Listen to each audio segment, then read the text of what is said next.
here at Winnipeg Timber Co. and today we're going to be talking about the Wood-Mizer LT-50 Super Hydraulic. This is your main control panel. This is where you control pretty much the entire machine other than your hydraulics down here. This is your key. This runs the entire thing. We have an electric engine here, so 1 and 3 activates the electrical system without actually powering up the engine. 3 runs off of the main power system rather than running off the battery. 1 engages the battery, which is what this light here means, and then 2, much like starting a car, starts up the engine and allows you to run the actual mill. This is your blade guide. You want to keep your blade as tight to the wood as you can. Give it about 3 or 4 inches just for variability's sake. This is your clutch. This engages the motor. Once it's running, that'll actually start the blade spinning. That way you can keep the blade not spinning, which will keep the engine still running. These 2 drum switches here, this raises the entire mill head and lowers it. And this drum switch over here, that takes you into drive. You can then drive it forward, or you can bring it back. This is the AccuSet 2. This allows you to run everything. In manual mode, it just shows you the basic height. Auto down is really easy for making lots of consistent cuts. It remembers where your current mill head is after you make a cut, even if you raise the blade to retract it. So if I make a cut here, if I raise my blade, and then I retract my saw, if I drop this mill head, it's going to remember where my old cut was and then drop it an additional 1 1/8, which means my next cut will be exactly 1 1/8 thick.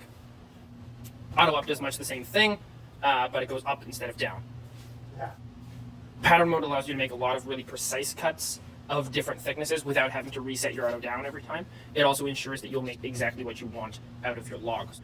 You can adjust your settings here. When you drop it, it automatically sets all of them to the same below your current selection. You have to hit the down drum switch to align it to the grid. Once it's aligned to the grid, you can just hit the down switch every time and it'll automatically drop the correct amount every time.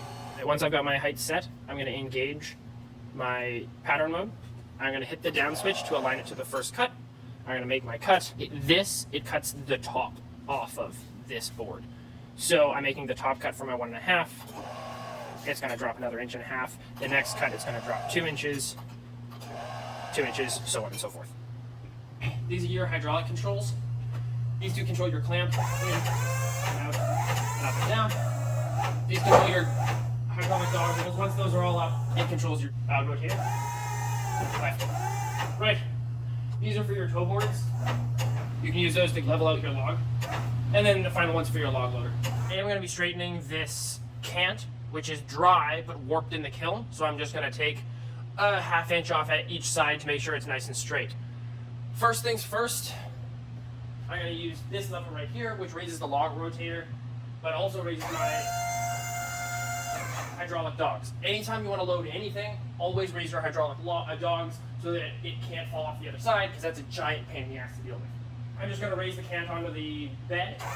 Then I'm going to use the log rotator to push it up against the dogs to make sure it's nice and square. I'm going to make sure my dogs are low enough that I can make a nice cut, make that top cut really nice and square without hitting my hydraulic dogs. And then I'm going to raise my clamp and lock this log in place.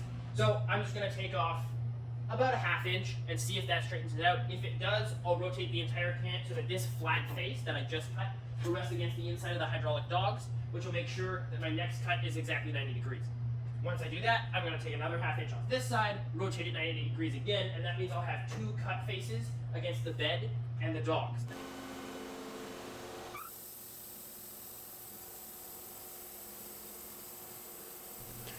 When I'm milling, I'm looking for a couple of different things. The primary thing is speed. When your blade isn't cutting nice, it's almost always a speed issue. The other thing I'm looking at is the blade guide arm, making sure that it's close to the wood and I've got lubricant dripping and keeping the blade clean. I'm also keeping an eye on my blade tension and making sure that's staying where it's supposed to be.